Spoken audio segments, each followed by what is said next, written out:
Bonjour à tous et bienvenue sur la chaîne de Papier de Rêve. Je suis Ursula et aujourd'hui je vais peindre avec vous des fleurs de rhododendron en bouton.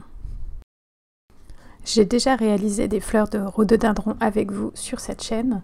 Elles étaient beaucoup plus ouvertes et sur un fond beaucoup plus clair que ce que je vais faire aujourd'hui.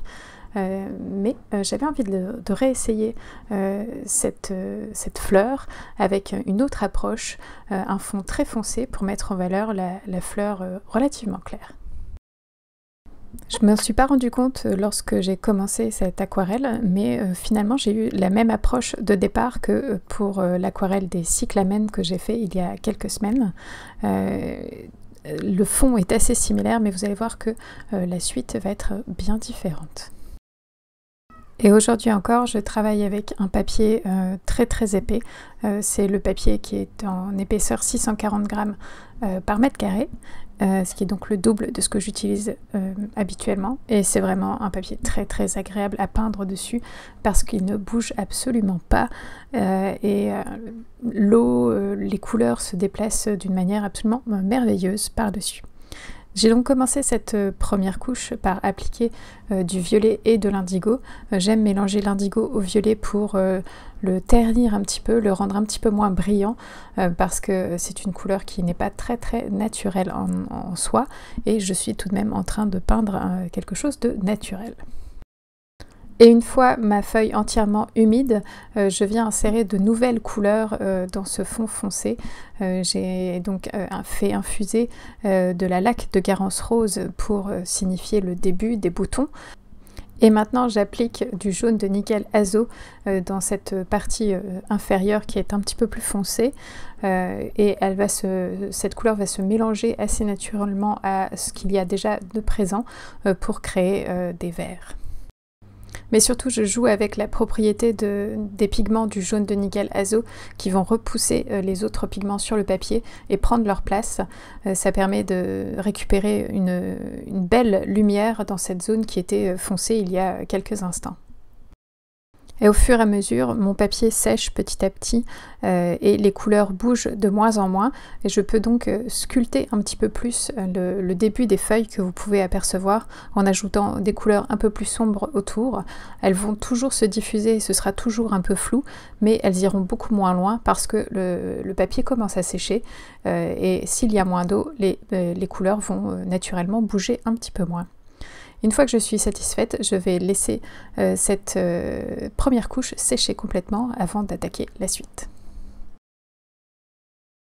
Dans cette deuxième couche, je vais concentrer mon travail sur rendre mon sujet beaucoup plus net parce que vous voyez que c'est totalement flou et pour l'instant on devine peut-être un peu ces fleurs de rhododendron, mais j'ai besoin de les préciser et pour ça je vais utiliser de la peinture en négatif, donc je vais peindre autour de mon sujet pour faire apparaître ces boutons de rhododendron. Aria a été très joueuse ce jour-là et j'ai eu un petit peu de mal à entamer cette deuxième couche, mais j'ai fini par y arriver petit à petit. J'ai joué un petit peu avec elle aussi pour lui dégourdir les pattes et pour qu'elle me laisse un petit peu tranquille. Mais si vous n'avez pas de chat, cette étape sera beaucoup plus facile, je pense. Donc j'applique tout simplement de l'indigo autour de mes boutons de rhododendron pour leur donner une forme et vous pouvez commencer à les voir apparaître dès à présent.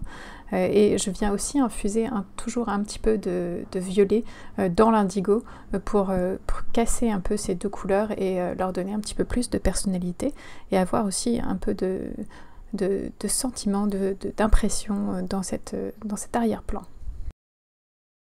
Et comme mes fleurs sont roses et que mon arrière-plan est violet, je n'aurai pas le même contraste que des fleurs jaunes sur un arrière-plan violet. Ce sera quelque chose de beaucoup plus doux, de peut-être un petit peu plus poétique et un petit peu magique. Vous pouvez voir qu'il y a tout de même beaucoup de contours très nets dans cette partie de mon aquarelle, mais j'ai aussi flouté certains endroits pour me permettre de peut-être modifier la forme un petit peu plus tard ou de me laisser la réflexion en fait sur ce que je vais apporter à ces endroits-là. Et toujours en utilisant cette technique de peinture en négatif, je vais aussi créer la forme des feuilles petit à petit. Elles seront tout de même un petit peu plus floues que la fleur, mais je peins tout de même autour de ces feuilles avec de l'indigo. Et ensuite, je vais placer le jaune de nickel azo qui va donc toucher les bords humides de mon contour et se fondre dans le reste, ce qui va donc donner cet aspect très flou pour l'instant. Et à ce stade, le jaune de nickel azo est assez délicat à manier parce que les zones autour de là où je pose ce jaune de nickel azo sont humides. Et vous savez que cette couleur a tendance à voyager très très vite et très très loin. Il faut donc bien la doser et bien attendre que le papier soit déjà un petit peu en train de sécher, en tout cas pas aussi humide que lorsqu'on vient de poser de l'eau dessus pour éviter justement que ce jaune ne voyage trop loin. Et si de toute façon il voyage trop loin, vous pouvez toujours ramener à nouveau de l'indigo ou du violet vers ces zones où il est allé un petit peu trop loin pour corriger les formes. Finalement, tant que le papier est encore humide, vous pouvez travailler, vous pouvez corriger. C'est à partir du moment où ça commence à sécher que c'est un problème. Je vais laisser sécher justement cette couche et vous parler du matériel utilisé. Pour les pinceaux, j'ai utilisé un Princeton Neptune numéro 8 et un petit pinceau synthétique Rosemary Eclipse plat numéro 6. Pour les couleurs, j'ai utilisé du jaune de nickel azo, de la laque de carence rose, de l'indigo et du mauve foncé. Et aujourd'hui, mon papier, comme je l'ai dit au départ, est un papier Arches en grains fins et 640 grammes par mètre carré. Pour cette troisième et dernière couche, je vais à nouveau utiliser de la peinture en négatif. Donc je peins autour de mon sujet pour vraiment raffiner la forme des feuilles de ce rhododendron et leur donner un petit peu plus de présence. Et pour ça, comme là je veux quelque chose d'assez précis, je prends vraiment mon temps et j'y vais petit à petit.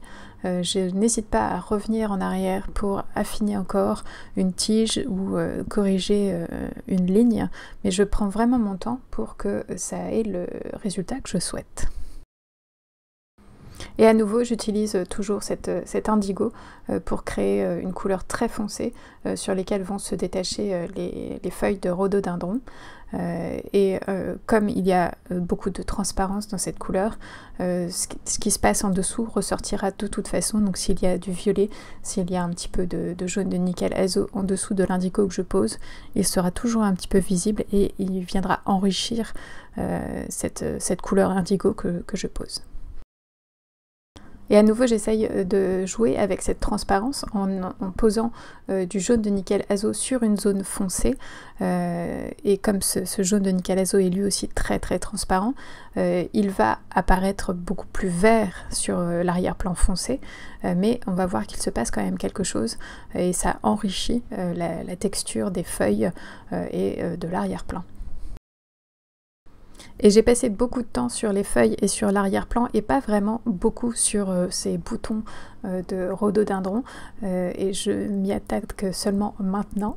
Et pour ça, j'utilise de la laque de carence rose que je pose plutôt de manière assez généreuse une première fois et je n'hésite pas à reprendre de la couleur avec un pinceau propre pour juste adoucir cette laque de carence rose et la rendre un tout petit peu plus discrète et plus délicate.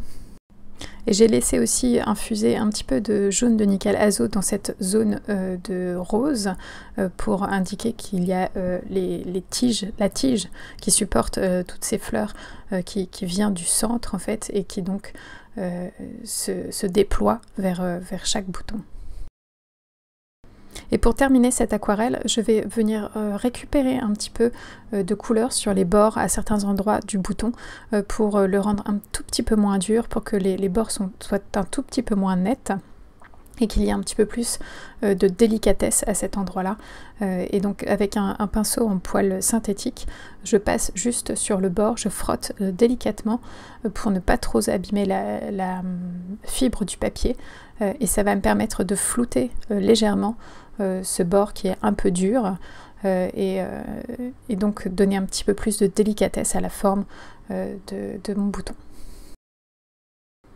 Et il ne me reste plus qu'à affiner encore un petit peu quelques détails sur les feuilles en faisant apparaître cette rainure dans les feuilles qui est relativement claire sur les feuilles de rhododendron. Et cette aquarelle est à présent terminée, tout comme cette vidéo. Merci de l'avoir regardée jusqu'au bout et j'espère qu'elle vous a plu. N'hésitez pas à aller jeter un coup d'œil sur le blog pour plus d'informations sur cette image. Et bien sûr, dites-moi ce que vous en pensez dans les commentaires. À bientôt.